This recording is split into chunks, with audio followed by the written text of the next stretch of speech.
Hello साथियों, नमस्कार। मैं प्रशांत आपका अपना एग्जामपुर परिवार में हार्दिक स्वागत और अभिनंदन करता हूं। कैसे हैं सभी लोग? सभी लोगों को सबसे पहले तो हैप्पी होली। सभी मजे में कितने मस्त से आप होली देख रहे हैं, होली कर रहे हैं। लेकिन कुछ भी ऐसे मेरे दोस्त हैं जो मेरे साथ जुड़े हुए हैं, जिन्हें होली के बाद भी ये पढ़ाई जोड़ी लगती है, उनको बहुत बहुत धन्यवाद। बाकी जिंदगी का ये रंग है, ये होलियों का, इसे तो मजा बिल्कुल लेना ही चाहिए, लेकिन हमें पढ़ाई के मजे को नहीं छोड़ना चाहिए। इसके बीच में भी हमें कुछ ना कुछ पढ़ाई करनी ही चाहिए साथियों। तो चलिए, आपके जो रिवीजन सेक्शन में बातें चल रही थी, उसी रिवीजन सेक्शन को हम लोग आगे बात करते हैं और आगे बढ़ाते हुए, ज्यादा नहीं लेकिन जो क्वेश्चन है, क्योंकि कहा जाता है ना कि जो सिरा हमने, जो चीज मैंने छेड़ा है उसे छोड़ कैसे दूं। ठीक है, जो आदतें हैं हमारी उसे छोड़ कैसे दूं, इसे जरूरी है करना। इसलिए पढ़ाई भी क्या है, उसी तरह का जरूरी है। अगर खाना जरूरी है तो हमारे लिए पढ़ाई भी क्या है, आज के दौर में बहुत जरूरी है।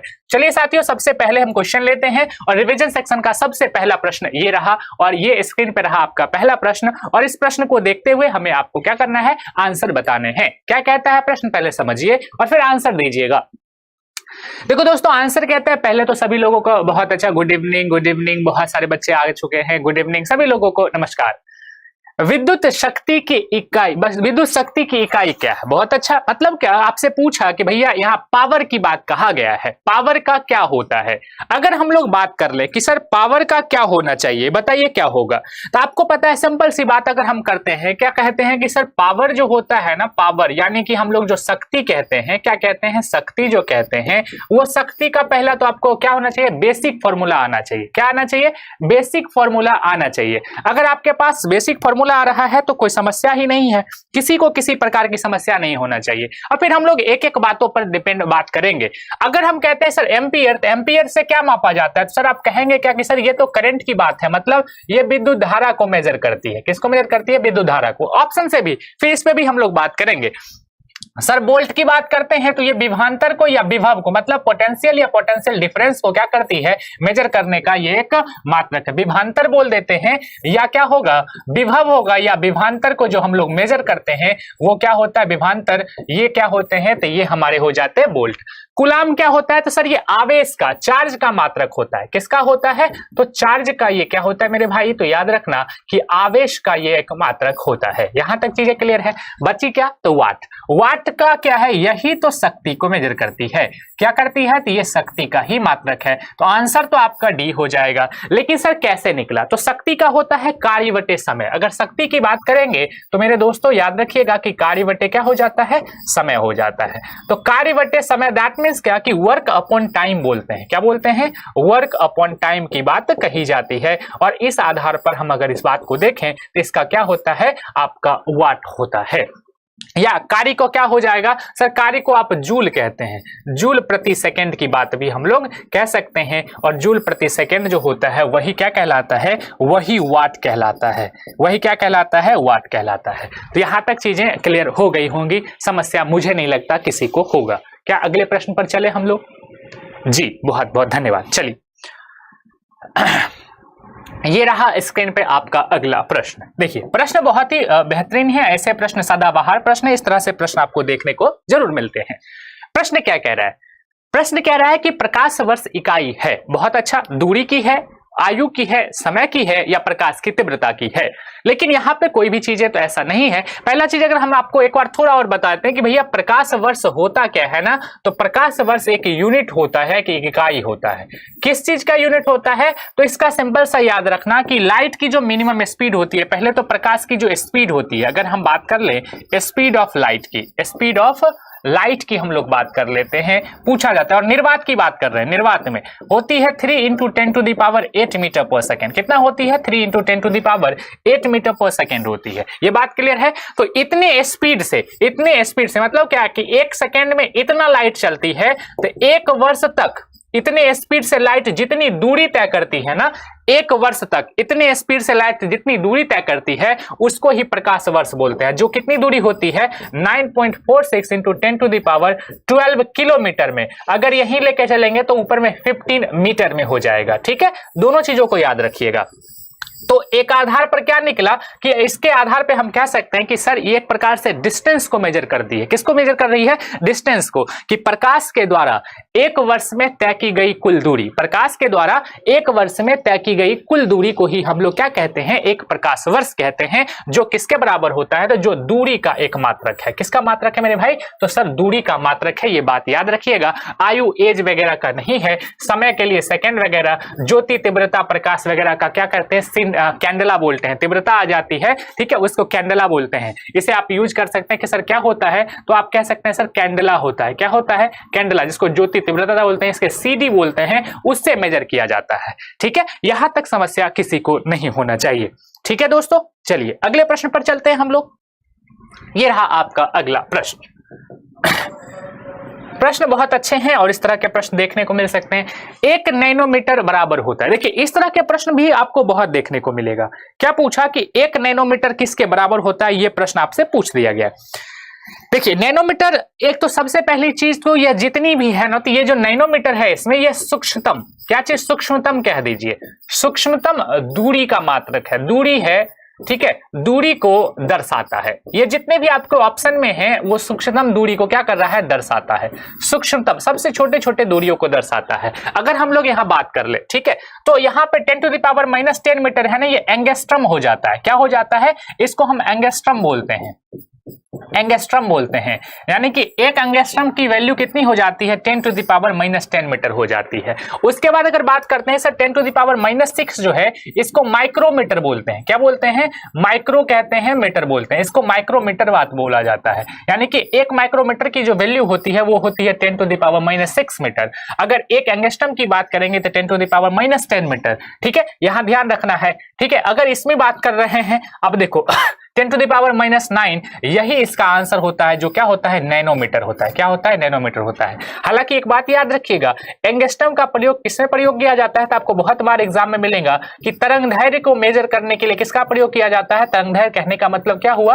वेवलेंथ। क्या हुआ? वेवलेंथ। मेरे भाई ये बहुत जरूरी है। ठीक है, तो वेवलेंथ को मेजर करने के लिए किसका प्रयोग किया जाता है? तरंगदैर्घ्य का प्रयोग किया जाता है। समस्या है? पूरे मजे में लाल हो रहे होंगे, होली है, मजा तो सब ले रहे हैं। हम भी लाल होके आए हैं, ठीक है, और लाल होंगे भी। लेकिन होली का मजा के साथ साथ यहाँ भी तो ब्लैक, व्हाइट और येलो लाल करना बहुत जरूरी है। ये तो बहुत अच्छी चीजें हैं भैया। होली, बिल्कुल होली अपने जगह पर, लेकिन अपनी पढ़ाई भी थोड़ी बहुत अपने जगह पे होनी है। ठीक है, तो कभी भी समय निकाल के आप जरूर पढ़ लें, क्योंकि पढ़ाई भी उसी तरह का, क्योंकि आपके सामने बहुत सारे एग्जाम है। तो आपका ये बहुत सारे बच्चों का आंसर बिल्कुल सही है। आप में से जितने बच्चे लगभग जिनका भी आंसर ए आया, उनका आंसर बिल्कुल सही है। इस तरह के प्रश्न सदाबहार प्रश्न होते हैं और एग्जाम में आने की पूर्ण संभावना होती है। समस्या है क्या? जी नहीं सर, जी नहीं, बिल्कुल किसी को भी नहीं। चलिए बहुत बहुत धन्यवाद, आगे बढ़े। चलिए अगले प्रश्न को हम लोग लेते हैं। अगला प्रश्न क्या कहता है, इसको समझने का प्रयास करिए। अगला प्रश्न देख लीजिए क्या कह रहा है। अगला प्रश्न कह रहा है कि एम्पियर मापने की इकाई है। एम्पियर किस चीज को मापने की इकाई है? वोल्टेज को, विद्युत धारा को, प्रतिरोध को, या पावर को? अगर हम लोगों ने बात किया कि सर पावर का, अभी हम लोगों ने बात किया कि सर पावर को मापने की, यानी कि शक्ति को मापने की इकाई तो आपने वाट बताया, अभी हमने शुरू किया था। प्रतिरोध की बात कर दे तो प्रतिरोध क्या होता है? प्रतिरोध का मतलब विरोध। किसका विरोध? तो जब किसी तार में, जब किसी कंडक्टर में क्या हो, धारा प्रवाहित हो रहा हो, धारा मतलब क्या है? तो इलेक्ट्रॉन का ही प्रवाह होता है। तो इलेक्ट्रॉन के प्रवाह का विरोध करे, इलेक्ट्रॉन जो फ्लो हो रहा हो उसके प्रवाह का जो विरोध करे, उसी को प्रतिरोध बोलते हैं। इंग्लिश में बोला जाता है उसको रेसिस्टेंस। उसको क्या बोला जाता है? रेसिस्टेंस बोला जाता है। तो रेसिस्टेंस का अर्थ भी आप समझ में आ गया होगा कि सर क्या होता है। तो सीधा सा अर्थ समझना है कि जब धारा क्या हो, करंट चल रहा हो, तो उस करंट का विरोध करे, उस करंट को चलने में जो रोकता हो, उसको हम क्या कहते हैं? प्रतिरोध कहते हैं। और प्रतिरोध का क्या होता है? तो देखिए ओम का नियम क्या था? तो भी डायरेक्टली प्रोपोर्शनल टू आई होता है। इसी ओम साहब ने कहा था। तो यहाँ पे प्रोपोर्शनल जब हटता है तो यही हो जाता है V = I R। और R क्या है? तो रेसिस्टेंस है। अगर यहां से देखें कि R को निकालना होगा तो क्या निकल के आ रहा है? तो I को इधर कर देते हैं सर, R = क्या हो जाएगा? V/I हो जाएगा। तो आप यहां से ये चीजें को भी निकाल सकते हैं। ठीक है, V मतलब विभवांतर, I मतलब विद्युत धारा, और इसका जो मेजरमेंट होता है वो विभवांतर का हम लोग क्या कहते हैं? इसको कहा जाता है वोल्ट से इसको मेजर करते हैं। किससे मेजर करते हैं? वोल्ट से मेजर करते हैं। तो आपने पूरा प्रतिरोध के बारे में एक विषय में आपने समझ लिया। रेजिस्टेंस क्या होता है ये बात तो क्लियर हो चुका है। पावर पहले नंबर क्वेश्चन पे समझा दिया। विद्युत धारा, विद्युत धारा क्या होता है? तो विद्युत धारा मतलब क्या? किसी तार में किसका आवेश का जो प्रवाह होता है उसको विद्युत धारा बोलते हैं। यहीं से देखिए तो क्या हम नहीं निकाल सकते करंट को? यहां से देखिए आई निकालना हो तो क्या हो जाएगा? अगर इसी विषय पर हम लोग बात कर ले कि यहीं से तो आई निकालना हो तो क्या होगा सर? तो कहेंगे सर V बाय R होगा। यही क्या होता है? विद्युत धारा होता है। और विद्युत धारा को मेजर जो किया जाता है, ठीक है, विद्युत धारा को मेजर करने के लिए ओम कहते हैं। क्या कहते हैं? ओम कहते हैं। तो विद्युत धारा को किससे मेजर करेंगे? तो ओम को कहेंगे। ठीक है, एक एक चीज को सही से डिफरेंशिएशन के साथ कैसे निकल रहा है उस पर भी बात करेंगे। तो प्रतिरोध का क्या हो गया? तो सर प्रतिरोध का तो हमारा निकल के आ गया कि सर प्रतिरोध का गलत, सॉरी, माफ करना। यहां पे एम्पियर है, यहां पे प्रतिरोध की बात किया गया है, यहां पर एम्पियर की बात। विद्युत धारा को किससे मेजर करते हैं? तो इसको कहेंगे एम्पियर से सर मेजर करते हैं। किससे मेजर करते हैं? तो एम्पियर से मेजर करते हैं। ठीक है, किससे मेजर करते हैं? तो एम्पियर से मेजर करते हैं। क्लियर हो चुका है। और यहाँ प्रतिरोध है, प्रतिरोध ओम की बात कही है। क्या कहेंगे? ओम की बात कहेंगे। इसको ओम कहेंगे। इसको क्या कहेंगे? तो सर इसको एम्पियर कहेंगे। क्या कहेंगे? एम्पियर कहेंगे। बचा क्या? तो एम्पियर किसका था? तो विद्युत धारा का। वोल्टेज मापने का तो आपको सारा कुछ मालूम ही है। यहां तक समस्या नहीं होना चाहिए। ठीक है सर, चलिए बहुत अच्छा, धन्यवाद। ये चीजें पूछी जा सकती हैं, आपको ध्यान रखना है। तो आंसर क्या होगा? तो एम्पियर क्या है? तो एम्पियर क्या होता है? तो विद्युत धारा को मेजर करने की इकाई होती है। चलिए दूसरा प्रश्न, ये देखिए रिपीटेड प्रश्न है। यहाँ पहले मैंने इस प्रश्न को पढ़ा भी रखा है आप सभी लोग को, और अभी रिवीजन की सेशन चल रही है, तो इस प्रकार के प्रश्न आपको देखने को मिल सकते हैं। ठीक है, जो बहुत ही इंपॉर्टेंट है वैसे प्रश्न को मैंने लाया, और इस प्रश्न को शायद मैंने को पीछे भी पढ़ाया है। ठीक है, आप अगर इसमें से कुछ बच्चे होंगे तो उन्होंने जरूर इस प्रश्न को देखा होगा, जो रिपीटेशन मोड में है, लेकिन बार बार लाने का कारण है किस तरह के प्रश्न देखने को मिलते हैं एग्जाम में। मेगावाट बिजली के नापने की इकाई है जो उत्पादित की जाती है या जो उपभोग की जाती है, जो बचत की जाती है, ट्रांसमिशन में ह्रास होता है। देखिए मेगावाट जो होता है ना, जहां पर बिजली का उत्पादन होता है, जहां पर बिजली का क्या होता है? उत्पादन होता है। इसे बिजली घर हम लोग बोलते हैं। क्या बोलते हैं उसको? बिजली घर बोलते हैं, या आप बोल सकते हैं कि पावर स्टेशन। सर क्या बोलते हैं? पावर स्टेशन बोलते हैं। तो पावर स्टेशन में जहां पर बिजली का उत्पादन होता है वहां पे मेगावाट की बात की जाती है। मतलब क्या कि प्रोड्यूस जहां पे एनर्जी होती है, जहां पर ये जो करंट है जहां पे प्रोड्यूस होती है, उसको मेजर करने, मतलब वहां पे उसको नापने की इकाई का मापन किया जाता है। तो मेगावाट का याद रखिएगा, क्या बोलते हैं इसको? मेगावाट कहते हैं। ठीक है, ये बात आपको ध्यान रखना है। यहां तक समझने में समस्या नहीं होनी चाहिए। किसी को भी किसी भी प्रकार की समस्या हो तो बिल्कुल पूछ सकते हैं। ठीक है दोस्तों, तो मेगावाट क्या होगा ये बात क्लियर हो चुकी है। क्या हम लोग आगे बढ़े? यहां तक क्लियर है चीजें? चलिए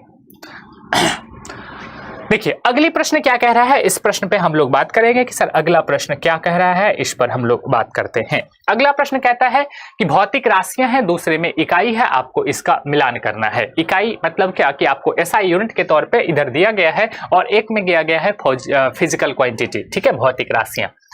अब देखिए कि यहाँ पर क्या चीज है, तो हम कह सकते हैं कि सर त्वरण जो है, त्वरण होता है मीटर पर सेकेंड स्क्वायर। त्वरण क्या होता है? मीटर पर सेकेंड स्क्वायर। बल क्या होता है? न्यूटन होता है। तो मीटर पर सेकेंड ये स्क्वायर समझ लेना, ये क्या है? मीटर पर सेकेंड का स्क्वायर होगा। ठीक है, और कृत कार्य क्या होगा? तो जूल होगा। और आवेग क्या होगा? तो न्यूटन मीटर होगा। क्या होगा? न्यूटन मीटर होगा। m इंटू भी की बात कहा जाएगा। तो यहाँ पे कौन से कूट होंगे ये आपसे पूछा गया। सर आप अगर देखते हैं तो बल का तो न्यूटन हो जाएगा। ठीक है, आप यहाँ कार्य है तो कार्य का क्या होता है सर? तो जूल हो जाएगा। यहाँ से चीजें निकल के आ रही हैं। बी का 3 देखिए किस में है? बी का 3 2 में है। ठीक है, उसके बाद अगर देखते हैं सी का 1 किस में है? तो सी का 1 किस में है? सर डी नंबर इसका आंसर हो जाएगा। डी नंबर क्या हो जाएगा? इसका आंसर हो जाएगा। और त्वरण का क्या होता है? तो मीटर पर सेकेंड स्क्वायर होता है। तो इस आधार पे आंसर क्या निकल के आ रहा है मेरे भाई? तो डी नंबर इसका आंसर आ जाता है। आवेग क्या हो जाएगा? तो न्यूटन सेकेंड क्या हो जाएगा? तो आवेग हो जाएगा। इंपल्स, आवेग को क्या कहते हैं? तो ये भी याद रखिएगा कि आवेग का क्या हो जाएगा? न्यूटन सेकेंड हो जाएगा। ठीक है, तो इसको कहते हैं इंपल्स, मतलब संवेग और आवेग। आप हमेशा ध्यान रखना क्या क्या चीज? तो संवेग मोमेंटम बोलते हैं, और आवेग दोनों सेम ही है। दोनों का एक ही इसका डायमेंशनल फॉर्मूला भी होता है, और ये दोनों सदिश राशियां होती हैं। कैसी राशियां होती हैं? तो ये याद रखिएगा कि ये सदिश राशियां होती हैं। इस तरह से प्रश्न आपको बिल्कुल पूछने को मिल सकता है, देखने को एग्जाम में मिल सकते हैं। यहां तक समस्या है किसी को? अगर समस्या हो तो आप बिल्कुल बताएं, नहीं तो आगे हम लोग बढ़ते हैं। क्या ये चीजें क्लियर हो चुकी हैं? क्या चीजें क्लियर हो चुकी हैं? किसी को यहां तक कोई समस्या नहीं होना चाहिए? चलिए बहुत बहुत धन्यवाद, आगे बढ़ते हैं दोस्तों। देखिए फिर उसी तरह के प्रश्न हैं जो कूट से संबंधित हैं, और कूट वाले प्रश्न आपको अच्छे वाले होते हैं और आपसे पूछे जा सकते हैं। निम्नलिखित एसआई यूनिट में कौन सी सही सुमेलित नहीं है? कौन सा सही सुमेलित नहीं है, यह प्रश्न आपसे पूछा गया। क्या बल का न्यूटन होता है? ये तो बात सही है, अभी तो हमने देखा सर, हाँ बल का न्यूटन होता है। कार्य को सर जूल में, बिल्कुल सर, कार्य को ऊर्जा को दोनों को हम जूल में लिख सकते हैं, हमेशा याद रखिएगा। कार्य को चाहे ये ऊर्जा हो जाए, ठीक है, ऊर्जा में चाहे गतिज हो जाए स्थितिज हो जाए, इसका हम मात्रक जूल कहते हैं, इसमें कोई दिक्कत नहीं है, ठीक है। कार्य ऊर्जा ये सारा चीज आपको याद रखना है। ये दोनों तो चीजें क्लियर हो चुकी है। आपसे क्या पूछा, तो क्या इसमें गलत है, ये बात आपसे पूछा गया, ठीक है। द्रव्यमान है तो उसको किलोग्राम में इंडिकेट करते हैं, यहां भी कोई दिक्कत नहीं है। कार्य भी सही है, बल भी सही है। क्या दाब का डाइन होता है सर? तो बोलेंगे नहीं सर, दाब का डाइन नहीं होता है। दाब का अगर होता भी तो हम दाब को किसमें कहते, तो सर दाब को हम पास्कल कह सकते थे। दाब को क्या कर सकते थे सर? प्रेशर का क्या कह सकते थे? पास्कल कह सकते थे। यानी कि दाब बराबर क्या होता है, अगर प्रेशर की बात करेंगे तो सर फोर्स बाय एरिया हो जाता है। क्या हो जाता है?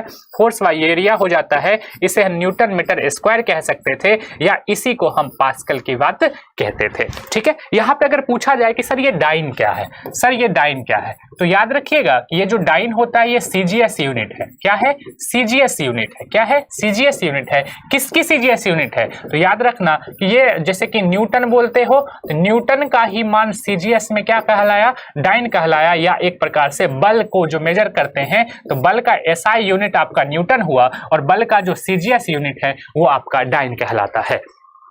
क्या समझ में आ गया? क्या दिक्कत है किसी को? ठीक है, क्या समझना है? तो डाइन जो है, डाइन हमारा सीजीएस यूनिट होता है। किसका होता है? तो फोर्स का। क्लियर हो चुका है? यहां तक चीजें संभवतः मुझे लगता है कि सभी लोगों को क्लियर हो जाना चाहिए, किसी को समस्या नहीं होना चाहिए, ठीक है।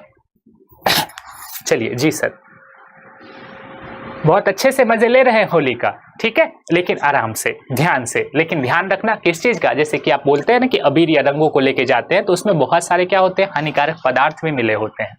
कैसे हानिकारक पदार्थ होते हैं? जैसे कि आप गुलाल लेते हैं तो उसमें कुछ डस्ट पार्टिकल्स होते हैं, बालू के कण होते हैं, यहाँ तक कि शीशे के कण होते हैं। जब आप चेहरा पे लगाते हैं तो चेहरा में फ्रिक्शन के वजह से वहाँ क्या होगा? रफ सरफेस हो जाएगा, या बहुत सारा इचिंग वगैरह कह सकते हैं। तो वैसे चीजों से बच के थोड़ा सा, और केमिकल वाले रंगों से थोड़ा सा बच के जरूर रहिएगा, जो आपके स्किन को इफेक्ट पहुंचा सकते हैं, जो आपके बाहर के लेयर, जो आपका एपिडर्मिस होता है, उस पर बहुत ज्यादा इफेक्ट पहुंचाता है। तो इस तरीके से थोड़ा सा खेलेंगे, होली खेलना है, हुड़दंग नहीं मचाना है, और होश में रह के खेलिएगा, ठीक है। होश, होश समझ में आ रहा होगा जो हम कहना चाह रहे हैं? बिल्कुल। अगले प्रश्न पर चलते हैं दोस्तों। अगला प्रश्न क्या कहता है, इस पर बात करिए। देखिए अगला प्रश्न जो आपको कह रहा है, इस पे हम लोग बात करते हैं। सूची 1 और सूची 2 के सुमिलित करना है बोला गया। फिर इसमें है इकाई है, दूसरी तरफ उसका क्या है, तो इकाई के बाद आप कह सकते हैं कि भैया ये क्या है, तो किसका यूज किया जाता है। आप भौतिक राशि की बात कर ले इस चीज का। वाट क्या होता है, नॉट क्या होता है, नॉटिकल मील क्या होता है। तो नॉटिकल मील इसमें क्या बोला गया, तो सिंपल सी बात है कि सर क्या होगा, ये सारा कुछ का सिंपल सा अगर बात कर ले तो वाट का क्या होगा सर, वाट को तो शक्ति का, ठीक है, बहुत अच्छा। नॉटिकल मील समुद्री जहाज, ठीक है, नौ संचालन के लिए। कैलोरी क्या है, तो कैलोरी सर ऊष्मा को मेजर करता है, ठीक है। तो ये सारा कुछ आपका नॉटिकल में समुद्री जहाज की गति, और नॉट क्या है, नौ संचालन। तो इस आधार पे अगर हम बात कर लें तो 1 का 4 निकल गया, ये ठीक है, और फिर डी का 1 निकल गया। तो इस आधार पे जो आंसर होगा वो क्या हो जाएगा, सी इसका राइट आंसर हो जाएगा। यहां तक किसी को कोई प्रकार की समस्या नहीं होना चाहिए, ठीक है। चलिए, ऐसे प्रश्न तो आपने बिल्कुल कर लिया, तो मैं आपको कुछ थोड़ा सा टफ प्रश्नों पे की और आपको लेके चलता हूं। यहां से प्रश्न आपसे पूछे जाते हैं। चलिए, ये सब आसान कुछ प्रश्न थे जो आपने पहले किया भी होगा। चलिए अगले प्रश्न पे हम लोग बात करते हैं। अगला प्रश्न क्या कहता है, कहता है पायरोमीटर किसके मापन में प्रयोग किया जाता है। चलिए बहुत कुछ अब मापने वाले यूनिट की बात करते हैं हम लोग। मेजरमेंट तो कर रहे हैं लेकिन यूनिट की बातों में है आज, क्योंकि यूनिट स्पेशल में सोचा कि इस बात को मैं कर लूं। यूनिट स्पेशल नहीं, आगे तो हम लोग बढ़ रहे हैं, सारा चीज पे बात करेंगे। आपकी ग्रेविटेशन की बात हो गई है, ठीक है, तो उससे मैकेनिक्स चल रहा है, तो ये सब चीजें छूटी हुई थी, तो उसको भी मैंने सोचा कि क्यों इसे छोड़ा जाए, आज के दिन इसको हम लोग कंप्लीट कर लेते हैं। फिर क्योंकि आज के दिन बच्चे होली में भी होंगे, फिर कल से हम लोग अप टू डेट अच्छे तरीके से फिर उसको आगे बढ़ाएंगे। ये भी तो बहुत अच्छा प्रश्न है, ऐसे प्रश्न आपको भी देखने को मिलते ही मिलते हैं। तो आपसे क्या प्रश्न पूछा गया कि सर इसमें पायरोमीटर का किसके मापन के लिए प्रयोग किया जाता है। देखिए, क्या पायरोमीटर का प्रयोग वायुदाब के लिए मापन के लिए किया जाता है, तो कहेंगे नहीं सर, पायरोमीटर का प्रयोग वायुदाब के लिए नहीं होता है। अगर वायुमंडलीय दाब की बात करेंगे तो यहाँ बार हो जाता है। किसका प्रयोग करते हैं सर, वायुमंडलीय दाब के लिए बैरोमीटर बोलते हैं, बार होता है, बैरोमीटर आप कह सकते हैं, या बैरोमीटर सीधा आप रखिए कि सर क्या होता है, तो बैरोमीटर का प्रयोग करते हैं। ठीक है, दाब का बार यानी बैरोमीटर का प्रयोग करते हैं। आपको पता है कि मैंने क्या कहा, उच्च ताप हो जाए, घनत्व हो जाए, ठीक है, डेंसिटी मीटर बोलते हैं इसको। ठीक है, कौन सा बोल देंगे, तो इसको बोलते हैं डेंसिटी मीटर। यहां से ऐसे प्रश्न आपको देखने को मिल सकते हैं। उच्च ताप जो होता है ना, यही पैरोमीटर का, जैसे सूर्य की रोशनी से यानी सूर्य वाला, ठीक है, सूर्य का जो ताप है, सूर्य के ताप, तो उच्च ताप जो बहुत ज्यादा ताप हो, अगर कहते हैं कि सर 2000-3000 डिग्री सेल्सियस की तापमान को मेजर करता हो, तो इस प्रकार के तापमान की किसका प्रयोग करते हैं, तो पैरोमीटर का यूज करते हैं। अगर हाइग्रोमीटर की बात कहा गया, आपको कहा था ना कि मैंने एक घनत्व होता है, एक आर्द्रता होता है, तो आर्द्रता है तो यहाँ क्या हो जाएगा, तो सर याद रखना हाइग्रोमीटर हो जाएगा। क्या होगा, तो हाइग्रोमीटर हो जाएगा, हाइग्रोमीटर। ठीक है, आर्द्रता की बात करेंगे तो हाइग्रोमीटर का यहाँ प्रयोग किया जाएगा। तो ये बात भी आपको याद रखना है कि हाइग्रोमीटर का प्रयोग आर्द्रता के लिए, उच्च ताप के लिए पैरोमीटर का, घनत्व हो गया डेंसिटी मीटर, और वायुमंडलीय दाब हो गया तो बैरोमीटर का प्रयोग किया जाता है। इस तरह से प्रश्न आपके एग्जाम में देखने को मिल सकता है। यहां तक किसी को कोई समस्या नहीं होना चाहिए, मुझे नहीं लगता यहां किसी भी व्यक्ति को दिक्कत होना चाहिए।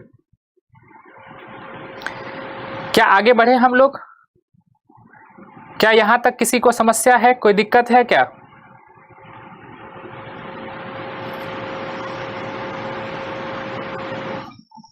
चलिए अगले प्रश्न पर हम लोग चलते हैं। कहता है फिर से सुमेलित कीजिए कि क्या होगा। देखिए, इस तरह के प्रश्न भी आपको देखने को मिलते हैं। ये थोड़ा सा रिवीजन मोड की प्रश्न में है, तो चलिए कोई बात नहीं, इसको भी हम देख लेते हैं कि क्या है, कैसे इसको करनी है। तो जैसे कि आप जानते हैं कि सर क्या इसमें क्या बोला कि उत्तर का चयन कीजिए, सुमेलित कीजिए, जैसे सूची 1 को सूची 2 से आपको मिलाना है। ठीक है, तो चलिए पहला क्या बोला सर, कैरेटोमीटर। तो सर कैरेटो मतलब क्या हो गया कि सोने की शुद्धता को किससे मापते हैं, तो सर कैरेट से मापते हैं। कितने, तो भैया हमें सोना चाहिए, कितना चाहिए, तो 24 कैरेट का चाहिए, तो उस तरीके से हम कह सकते हैं, तो इससे मापते हैं। ठीक है, अगर हम बात कर ले कि सर यहाँ दो चीजें आ रही हैं, तो एक तो हमने कह लिया कि सर सी जो हो, ठीक है, सी का 2 होना चाहिए, तो इस आधार पे अगर हम लोग बात कर ले, ठीक है। अब आ गया कि सर यहाँ पे आ गया कि लक्स मीटर का प्रयोग किस में किया जाएगा।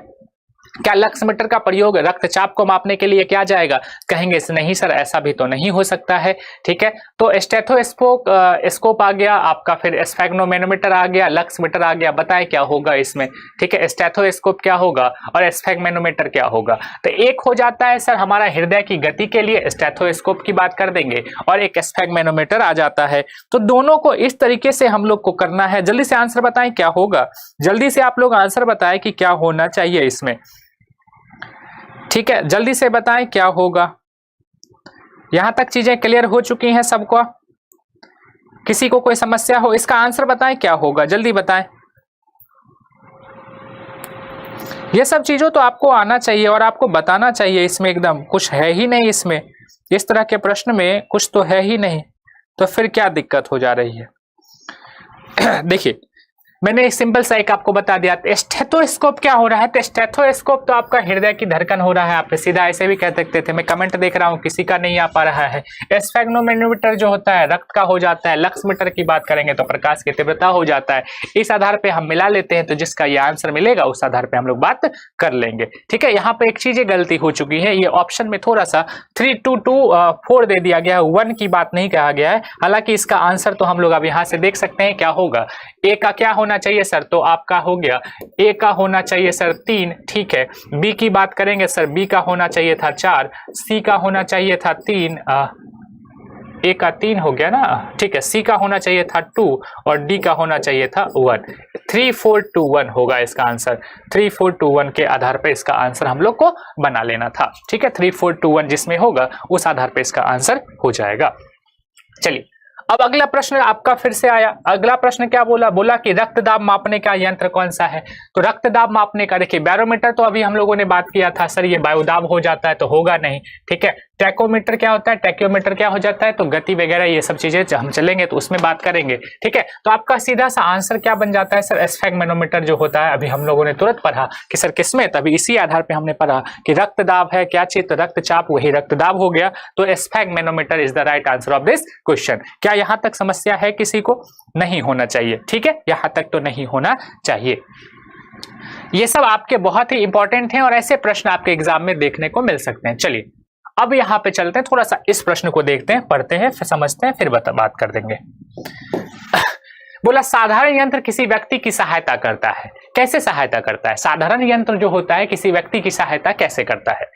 कम काम करने में, कम बल का प्रयोग करके भी उतनी ही मात्रा में काम करने में, उतनी ही कम मात्रा में काम धीरे धीरे करने में, या उतनी ही मात्रा में काम अधिक तेजी से करने में। बताएं कि क्या होगा इसका आंसर। कि साधारण जो मशीन होता है, सिंपल मशीन जिसे हम लोग बोलते हैं, जैसे कि उत्तोलक वगैरह जो हम प्रयोग करते हैं, लीवर का जो प्रयोग करते हैं, ठीक है, तो उसका प्रयोग जो हम लोग करते हैं उसको किस आधार पे करेंगे, इसका क्या आंसर निकल के आएगा, ये बात आपको बताना है। बताएं, साधारण यंत्र किसी व्यक्ति की सहायता करता है कम काम करने में, कम बल का प्रयोग करके भी उतनी ही मात्रा में काम करने में, या उतनी ही कम मात्रा में काम धीरे धीरे करने में, या उतनी ही मात्रा में काम अधिक तेजी से करने में। कैसे होगा, साधारण मशीन कैसे काम करता है, ये आपसे प्रश्न पूछा गया है। देखिए इस तरह के प्रश्न को आपको समझना है कि सर साधारण मशीन क्या होता है। साधारण मशीन जैसे कि मान चले कि आपने पिलास से कोई काम कर रहे हैं, पिलास से कोई काम कर रहे हैं, तो बल कम लगता है, बल इसमें क्या होता है, कम लगता है, लेकिन काम ज्यादा होता है। काम क्या होता है, ज्यादा होता है। आप बिल्कुल जैसे कि स्क्रू गेज आपने देखा, मतलब स्क्रू वगैरह होता है खोलने के लिए, नट वगैरह खोलते हैं, पिलास हो जाता है, नींबू निचोड़ने की मशीन हो जाती है, ठीक है, ऐसे बहुत सारे, जैसे कैंची हो गई, कैंची ऐसे फाड़ते हैं तो बहुत ज्यादा क्या शक्ति का प्रयोग करना पड़ता है, बल का प्रयोग करना पड़ता है, माफ कीजिएगा।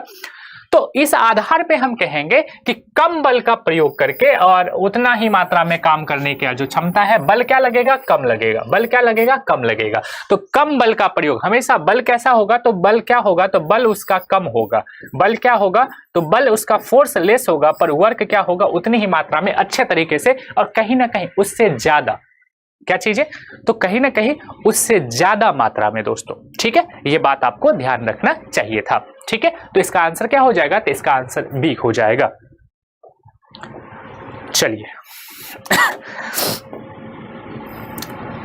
ये देखिए अगला प्रश्न क्या कह रहा है।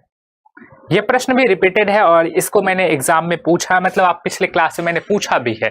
बोला कि एक व्यक्ति एक संवेदनशील तराजू पर खड़ा है, यदि वह गहरी सांस अंदर लेता है तो तराजू का रीडिंग क्या होगा। सोचो कि एक तराजू पर एक व्यक्ति खड़ा है, एक व्यक्ति क्या है, एक तराजू पर खड़ा है, अगर वो सांस लेता है, एयर को अंदर करता है, एयर हवा को क्या करता है, अंदर लेता है, तो उसके वजन में क्या होगी, ये प्रश्न पूछा गया। कितना बढ़िया प्रश्न है, क्या इफेक्ट पड़ेगा, संवेदनशील तराजू पर ले रहा है और हवा है, तो हवा में भी तो क्या होते हैं, कुछ मॉलिक्यूल्स होते हैं, हवा में भी तो कुछ ना कुछ क्या होगा, तो वेट होगा, मास है उसका भी तो कुछ ना कुछ मास होगा। अगर वो मास नहीं होता, सिलेंडर में कैसे वजन आते, सिलेंडर में क्या है, वो भी तो गैस है, और गैस में भी क्या है, तो उसकी कुछ मात्रा होती है। हमेशा देखिए किसी भी चीजों में द्रव्यमान तो तय है कि द्रव्यमान हर चीज में, चाहे वो ठोस हो, द्रव हो, गैस हो, द्रव्यमान क्या होगा, सब चीजों में होगा। मास तो ऑलवेज सब चीजों में होगा, भले उसकी आयतन क्या हो, उसके बिखराव होंगे, अंतराण्विक बल होंगे, ठीक है, उसके आकार होंगे, बहुत सारी चीज अलग अलग होगा, लेकिन प्रत्येक वस्तु में अगर कोई ऑब्जेक्ट है तो उसमें कुछ ना कुछ मास जरूर ही होंगे।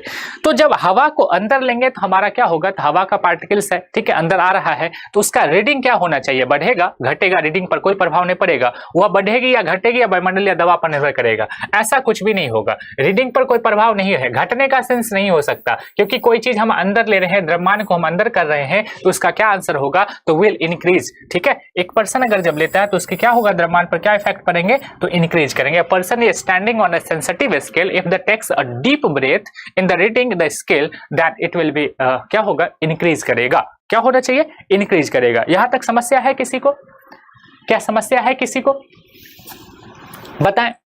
चलिए, नहीं होना चाहिए, बिल्कुल नहीं होना चाहिए। चलिए अगले प्रश्न पे हम लोग बात करते हैं, अगले प्रश्न पे बात करते हैं, ये रहा अगला प्रश्न। देखिए अगला प्रश्न क्या कह रहा है, अगला प्रश्न कह रहा है कि एक वॉशिंग मशीन का कार्य का सिद्धांत क्या है। आपको हमने हमेशा पढ़ाया है, देखिए आपको मैंने दो बल पढ़ाया था, एक बल मतलब, और जैसे कि कोई भी चीज क्या हो, जब एक वृत्ताकार पथ पर गति कर रहा हो तो उसमें दो बल कार्यरत होता है। कितने बल कार्यरत होते हैं? दो बल कार्यरत होते हैं। आपको हमेशा ध्यान रखना है।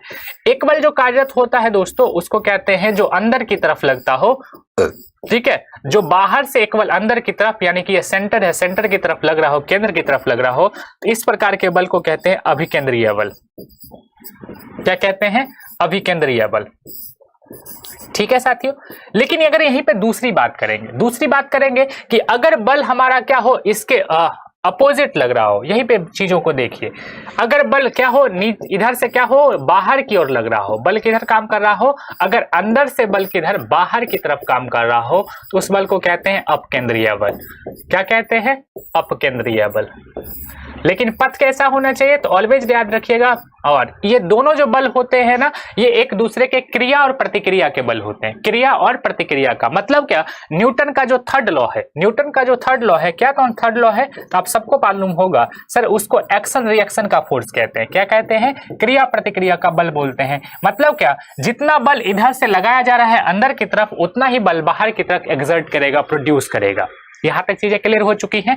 तो आपको पता है कि वॉशिंग मशीन में कपड़ा क्या होता है? साफ होता है। इसका अर्थ हुआ कि कपड़ा जो है गंदगी को बाहर करता है। गंदगी क्या करता है? बाहर करता है। तो क्या ये बाहर से अंदर की ओर लेके जाएगा? क्या नहीं। वॉशिंग मशीन भी गोल गोल घूमता है। वॉशिंग मशीन भी क्या होता है? गोल गोल घूम रहा होता है। तो इस आधार पे जब हम बात करेंगे तो वहां से क्या चीजें होनी चाहिए कि चीजें क्या आ रही हैं, गंदगी क्या हो रही है सर? बाहर निकल के आ रही है। और हमने क्या कहा? बाहर कौन सा बल लग रहा है? तो अपकेंद्रीय लग रहा है। तो आप इसमें सिंपल सा कह सकते हैं कि सर क्या होगा? तो अपकेंद्रण क्या होगा? क्या होगा? अपकेंद्रण होगा। दैट मीन सेंट्रीफ्यूगेशन होगा, सेंट्रीफ्यूगल फोर्स होगा। ठीक है, ये बात याद रखिएगा। कौन सा फोर्स हो जाएगा? तो अपकेंद्रीय बल हो जाएगा। ठीक है, तो इस आधार पे प्रश्न बिल्कुल पूछे जाते हैं। ठीक है, कभी कभी इस तरीके के प्रश्न पूछे जाते हैं। ये अपवहन की क्रिया, डायलिसिस वगैरह, जो खून हमारा क्या, जब किडनी खराब होती है तो रक्त का, ठीक है, रक्त जो वगैरह हम लोग बोलते हैं ना, तो उसमें ब्लड का जो साफ वगैरह करते हैं, तो वहां पे याद रखना है कि वो उसमें होता है। तो यहां से आप ऑप्शन से भी चीजों को निकाल सकते थे।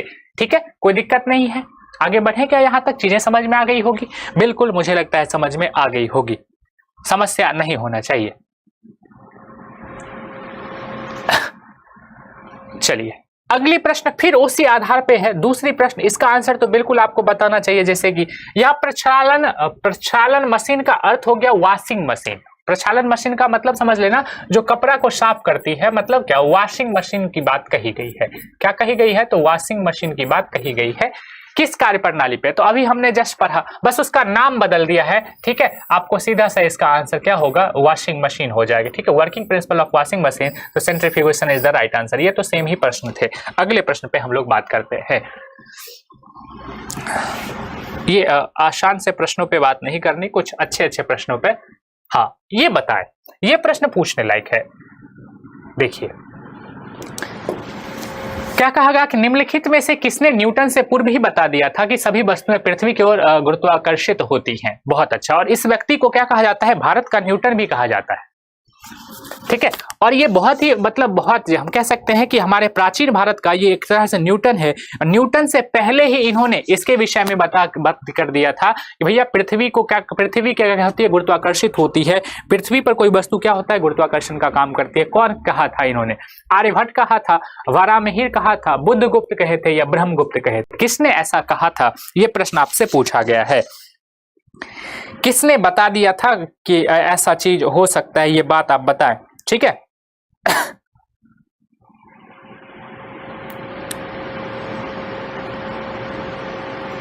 बताएं कौन होगा इसका आंसर? क्या होना चाहिए? जल्दी से बताएं। हम कमेंट देख रहे हैं, किन्हीं का नहीं आ पा रहा है जी। सी वाले गलत हो गए हैं। आर्यभट्ट नहीं बताया था। देखिए आर्यभट्ट जो दिए थे ना, ये आर्यभट्ट दिए थे। ये सिद्धांत आर्यभट्ट साहब का आर्यभट्टियम कहलाता है। आर्यभट्टियम, ठीक है, ये कभी कभी आपसे पुस्तक में पूछेगा। तो आर्यभट्टियम किसने लिखा था? इनकी पुस्तक भी थी। ठीक है, आर्यभट्टियम, उसको लिखा था आर्यभट्ट साहब ने। ठीक है, अगर हम लोग बात करें तो ब्रह्मगुप्त का क्या नाम है? तो इसका आंसर कौन होगा? तो इसका आंसर होगा ब्रह्मगुप्त साहब ने कहा था। ठीक है, और ब्रह्मगुप्त के बारे में आपको बता दूं तो गुप्तोत्तर कालीन के थे। ये किस कालीन के थे? तो गुप्तोत्तर कालीन के थे। ये याद रखिएगा, ये किस काल के थे? तो गुप्तोत्तर कालीन के थे। ये इस युग की बात कर रहा है, उस जमाने की बात, गुप्तोत्तर कालीन थे और इन्होंने न्यूटन से पहले बता दिया था, ठीक है। और इन्होंने कौन सा सिद्धांत दिया था? तो इन्होंने ब्रह्मा सिद्धांत दिया था। इनके सिद्धांत का क्या नाम था ये भी याद रखिएगा कि इन्होंने क्या कहा था, तो इन्होंने ब्रह्मा सिद्धांत का प्रतिपादन किया था, ठीक है, अपने नाम से ही ब्रह्मगुप्त साहब ने। और इन्होंने, और ये क्या थे? एक गणितज्ञ थे और खगोल शास्त्री थे, ये भी याद रखना। ये कौन थे?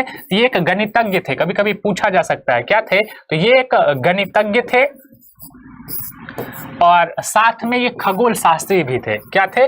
खगोल शास्त्री भी थे, ठीक है, गणितज्ञ और खगोल शास्त्री थे, ये बात आपको ध्यान रखना है, ठीक है। और गुप्तोत्तर कालीन के थे, ये बात आपसे प्रश्न में पूछा जा सकता है। तो न्यूटन से पहले किसने बताया? तो न्यूटन से पहले आपको याद रखना है कि आंसर क्या हो जाएगा? डी हो जाएगा। ब्रह्मगुप्त साहब ने सबसे पहले इसमें बता दिया था, ठीक है। एक चीज और केमिस्ट्री से पहले पूछा जाएगा इसमें, एक महर्षि कनाद का नाम याद रखिएगा। कौन सा? तो महर्षि कनाद, ठीक है। महर्षि कनाद जो था, इन्होंने एक चीज बताया था। क्या चीज? कि जो जितनी भी चीजें धरती पर बनी हुई है, जो भी चीजें ये प्रकृति में है, वो 5 चीजों से मिलकर बनी हुई है। क्या 5 चीजें? तो क्षिति जल पावक गगन समीरा। क्षिति जल पावक गगन समीरा मतलब पृथ्वी पे ये क्या है? इन्हीं 5 चीजों से ये जितनी भी वस्तुएं दिख रही हैं उसका निर्माण हुआ है। क्षिति जल पावक गगन समीरा, आग हो गया, जल हो गया, हवा हो गया, पानी हो गया, आकाश हो गया, ठीक है। तो इस प्रकार से 5 चीजों की बात इन्होंने कहा था। तो इस बात को कहने वाले कौन? तो महर्षि कनाद थे, ठीक है। ये बहुत ही हम कह सकते हैं एक प्रकार से रसायन शास्त्री जैसे बोलते हो ना,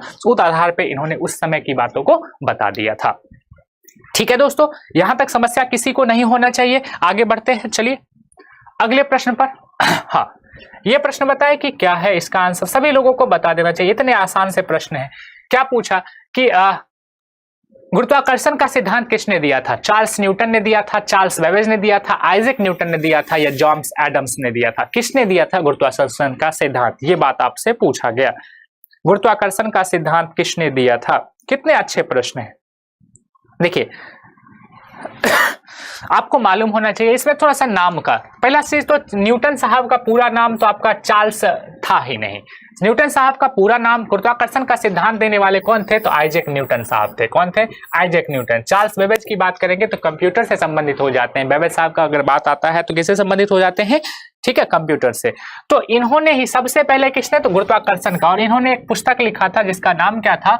आपका नाम था प्रिंसिपिया, ठीक है, ये याद रखिएगा। इनकी पुस्तक का नाम क्या है? तो प्रिंसिपिया था। इनके पुस्तक का नाम प्रिंसिपिया था और उसमें गुरुत्वाकर्षण तो है ही, साथ में गति संबंधित नियमों की बात को इन्होंने कहा था, ठीक है। तो ये भी याद रखिए, इनके पुस्तक का नाम भी याद रखिएगा। गुरुत्वाकर्षण का सिद्धांत किसने दिया था? तो आपका आइजैक न्यूटन साहब ने दिया था। बस नाम से आपको खेल लेगा, आपके साथ खेल लेगा, तो एग्जाम में नाम के साथ ही थोड़ा सा ध्यान रखना चाहिए। क्या यहां तक कोई दिक्कत नहीं है? नहीं होना चाहिए। अगले प्रश्न पे हम लोग बात करते हैं।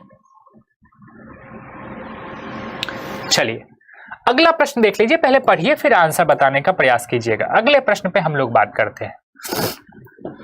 देखिए प्रश्न क्या कह रहा है? प्रश्न कह रहा है कि पीसा की झुकी हुई मीनार गिर नहीं जाती क्योंकि, देखिए अब जब इटली की पीसा की मीनार देखिएगा ना, तो वो क्या है? तो वो हल्की टेढ़ी है, झुकी हुई है। इस तरीके से क्या है? तो झुकी हुई है। आपको ना झुकी हुई होगा। इसका क्या कारण है कि झुकी हुई है? ये क्या है? तो पीसा। पीसा कहाँ? तो याद रखना, पीसा जो कहा जा रहा है ये इटली की बात कहा जा रहा है। कहाँ की बात कहा जा रहा है? इटली की पीसा। और इटली की पीसा जो मीनार है ये झुकी हुई है, लेकिन इसी के कारण ये बहुत ज्यादा चर्चित है, ठीक है। इसी कारण क्या है? बहुत ज्यादा चर्चित है। इसका क्या कारण है कि ये गिरती नहीं है? झुकी होने के बावजूद भी ये गिरती नहीं है, इसका क्या रीजन है बताएं?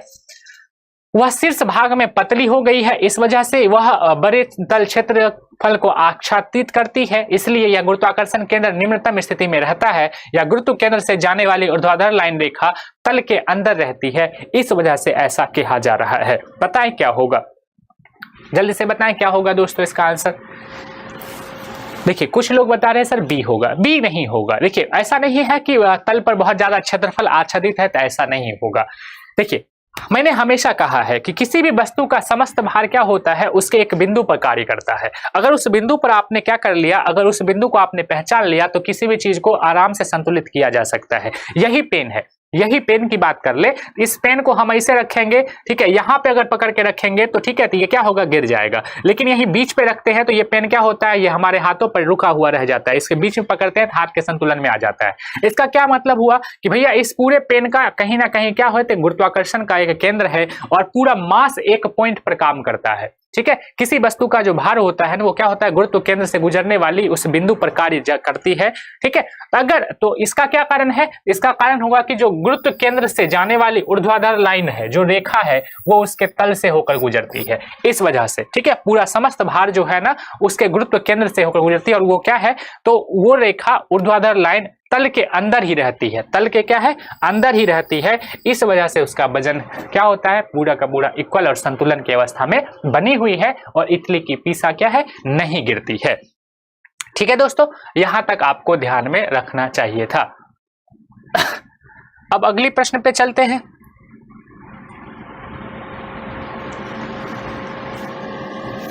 चलिए, ये प्रश्न बताइए क्या होगा, ये प्रश्न बताए क्या होगा। ये प्रश्न थोड़े से इंपॉर्टेंट हैं और अच्छे भी हैं। प्रश्न क्या कहा जा रहा है, कह रहा है कि एक पिंड का अधिकतम भार निम्नलिखित में से कहां होगा, किसमें ज्यादा होगा। एक पिंड का अधिकतम भार निम्नलिखित में किसमें होता है, अधिकतम भार किसमें होता है। क्या वायु में अधिकतम भार होगा, वायु में अधिकतम होगा, या जल में होगा, हाइड्रोजन में होगा, नाइट्रोजन में होगा। तो सबसे पहले तो ये पता कर लीजिए कि भैया सबसे कम घनत्व जहां होगा ना, उसमें उसका भार क्या होगा, अधिकतम होगा। क्यों, क्योंकि अगर जल में आप वस्तु को नीचे रखते हैं तो उससे उत्प्लावन बल लगता है, जो वस्तु को ऊपर की ओर धकेलता है। उसी तरह हवा भी है, तो हवा भी वस्तु को क्या करती है, तो ऊपर की तरफ कुछ ना कुछ धक्का लगाती है, जो महसूस नहीं होता।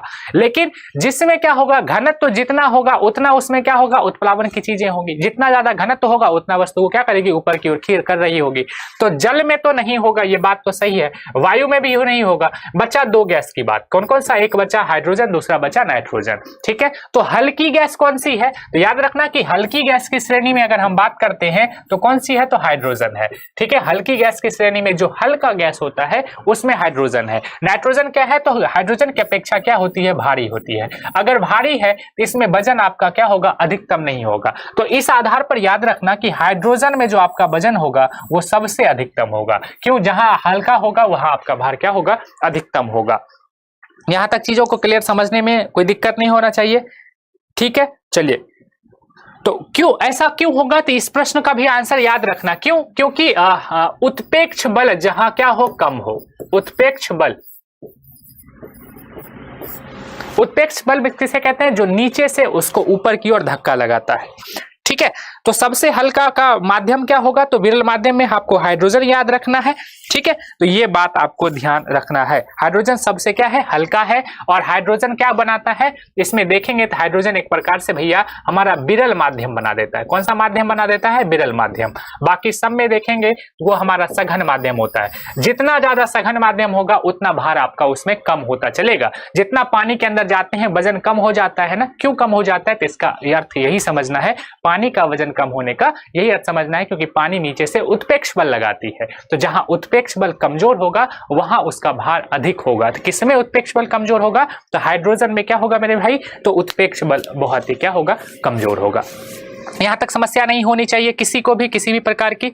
अगले प्रश्न की अगर बात कर ले, चलिए हाँ, ये प्रश्न देख लीजिए। पूछा गया कि क्या कृत्रिम उपग्रह पृथ्वी से सुस्पष्ट ट्रैक किया जा सकता है, किसके हेल्प से, डॉपलर प्रभाव द्वारा, रडार द्वारा, सोनार द्वारा या पल्सर द्वारा। कृत्रिम उपग्रह को कहा गया है। तो कृत्रिम उपग्रह की बात देखिए, सोनार वगैरह का पल्सर क्या है, तो पल्सर तो एक तारा की श्रेणी में, ये खगोलिया की बात आ जाती है, तो इसके नहीं है। पल्सर जो बाइक नहीं समझना, ठीक है, मूवमेंट करता हुआ तारा की बात आ जाएगा तो ये तो होगा नहीं। सर सोनार की बात करते हैं, सोनार वगैरह का जो यूज किया जाता है ये नौसंचालन में किया जाता है, नौसंचालन के अर्थ में वहां पे किया जाता है। और यह कह सकते हैं सर डूबी हुई वस्तुओं का पता लगाने किया जा सकता है।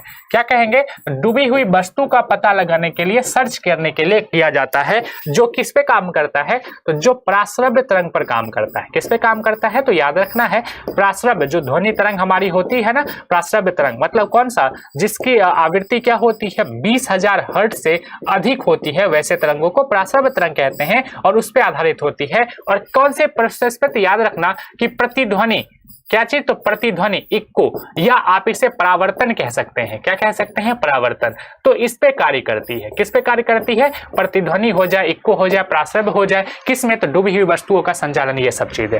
ठीक है, रडार सिस्टम भी नहीं। तो इसका आंसर क्या होगा सर? डॉपलर प्रभाव के द्वारा भी हम पता कर सकते हैं। ये आंसर आपको याद रखना चाहिए। किसके आधार पे कर सकते हैं? तो याद रखना कि डॉपलर प्रभाव के आधार पे हम प्राप्त कर सकते हैं। यहां तक किसी को समस्या है क्या? कृत्रिम उपग्रह को पृथ्वी से डॉपलर प्रभाव ट्रैक से उपग्रह से ट्रैक किया जा सकता है।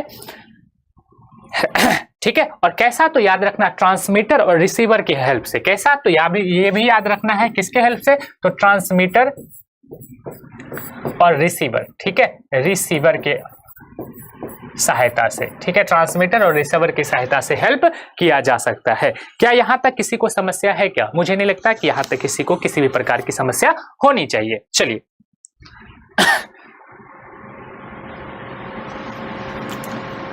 चलिए, एक ये प्रश्न जो है ये भी अच्छा प्रश्न है, इसको बना लीजिए थोड़ा सा। क्या है? तो ये आपके उनके खोज से संबंधित है कि कौन किसने क्या क्या चीज खोजा था। चलिए, निम्नलिखित में सुमेलित क्रम कीजिए। रेडियम का, पेंसिलिन का, एक्सरे का और चेचक का। किसने किसने किस चीज को खोजा था, इस आधार पे आपको बात करना है। देखिए, रेडियम का कौन किए थे? तो आपको पता होना चाहिए कि रेडियम पे जो करने वाले थे वो हमारे जो थे इसमें वैज्ञानिक, उन्हें नोबेल पुरस्कार भी मिला है। और उन्होंने एक चीज और किया था जिसका पिंच ब्लेड आपने सुना होगा। मैं थोड़ा सा हिंट भी दे रहा हूं। ठीक है, अगर आपको याद होगा तो पिंच ब्लेड से संबंधित ये सब कुछ आपको पता होगा। रेडियम एक तत्व है। रेडियम क्या है? एक तत्व है जिसकी खोज करने वाले जो थे, मैं एक एक पे बात करूंगा। रेडियम एक तत्व है जिसकी खोज करने वाले कौन थे? तो मैडम क्यूरी थे। कौन थे? Madam Curie. इनको क्या हुआ था? नोबेल पुरस्कार मिला था। एक बार नहीं, दो बार मिला था भाई साहब। ठीक है, ये बात याद रखना। और ये कब? तो 1898 मिला था। अगर आप बात करें तो 1898 की बात करते हैं, ये उस समय की बात है, अभी की बात नहीं है। अगर वहीं पे हम लोग बात कर ले, दूसरे पे आधारित हम लोग बात कर ले, ठीक है, दूसरे पे अगर आधारित हम लोग बात कर ले, तो यहाँ पे याद रखना है क्या कि पेंसिलिन का जो खोज करता थे, कौन थे? पेंसिलिन का वो अलेक्जेंडर फ्लेमिंग थे। पेंसिलिन का खोजकर्ता कौन थे? अलेक्जेंडर फ्लेमिंग थे। ठीक है, पेंसिलिन का खोजकर्ता क्या थे?